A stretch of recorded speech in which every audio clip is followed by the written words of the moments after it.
अहो मॅडम, तुम्ही या ना. प्राचीला बरं वाटत नाहीये. अरे बापरे, काय झालं? काळजीचं कारण नाही. प्राची पहिल्यांदाच शहाणी झाली. माझ्या परीने मी मार्गदर्शन केलंच आहे. आता तिला तुमच्या मायेची गरज आहे. येते. ताई, पोटात खूप दुखतंय. घाबरू नकोस. प्रत्येक बाईचं आयुष्य नव्याने सुरू होतं जेव्हा ती वयात येते. आणि तू आता वयात आलीस.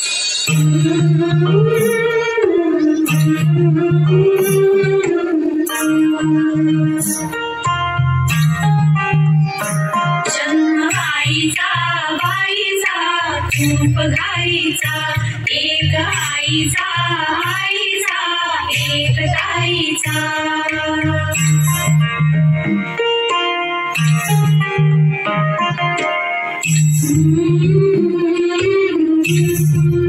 पाठ दुखते, ताप आलाय.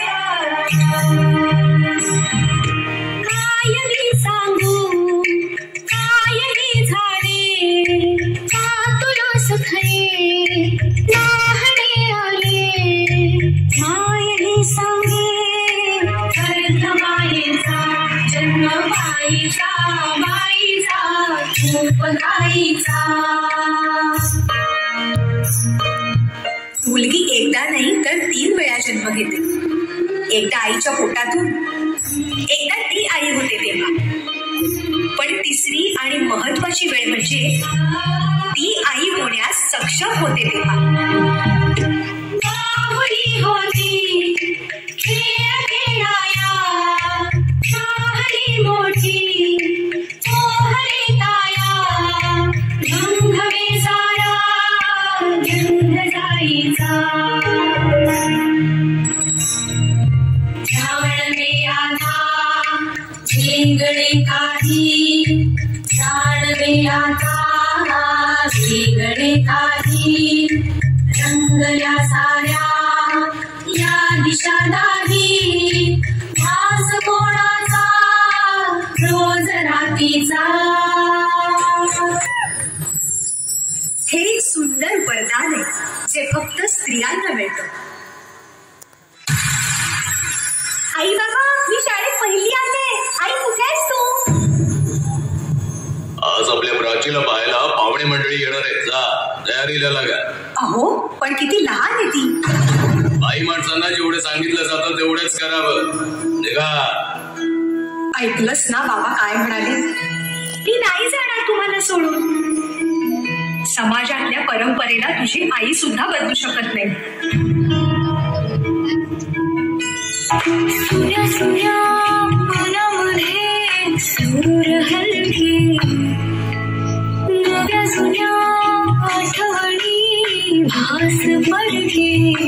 दारी सनतीचे सूर गाते, मनी दूर दूर चाले. विरहाचा पुढे वारसा,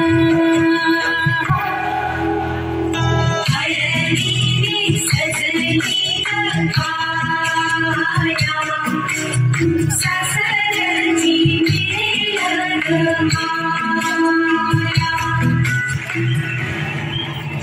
तू नसशील ना सासरी माया करायला.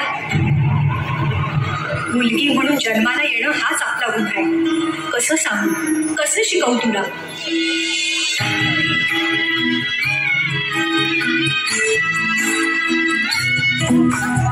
नवी गाती ओळखीची सारी, सपनाची दुनिया गण्यारी.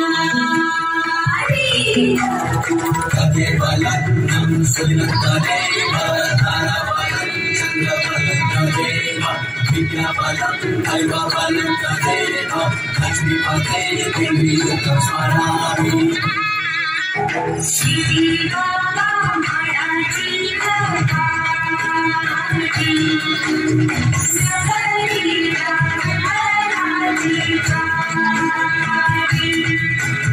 सखी